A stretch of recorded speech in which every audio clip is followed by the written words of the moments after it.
ηθοποιός σε μια πολύ παράξενη, πολύ διαφορετική ταινία, η οποία έχει την υπογραφή του μέγα συγγραφέα βιβλίων thriller του Stephen King, ενώ στην παραγωγή μπλέκεται και ένας μάγος των περισσότερων πετυχημένων σειρών του Netflix, ο λόγος για τον Ryan Murphy. Μια πολύ ωραία ταινία, εμένα μου άρεσε πάρα πολύ, αν και θέτει πολλά ερωτήματα, τα οποία στο τέλος δεν απαντώνται και πάρα πολλά.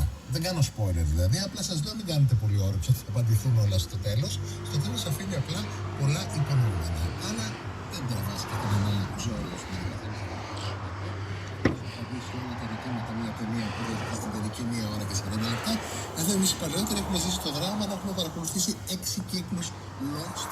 Ο κάθε κύκλος 22 επεισόδια, να περιμένουμε για κάθε κύκλο 1 χρόνο να κυκλοφορήσει, να μαζεύονται εκατοντάδες ερωτήματα και στο τέλος να μην απαντάτε σχεδόν κανένα από τα ερωτήματα. Νομίζω ότι οι παλαιότεροι με καταλαβαίνουν.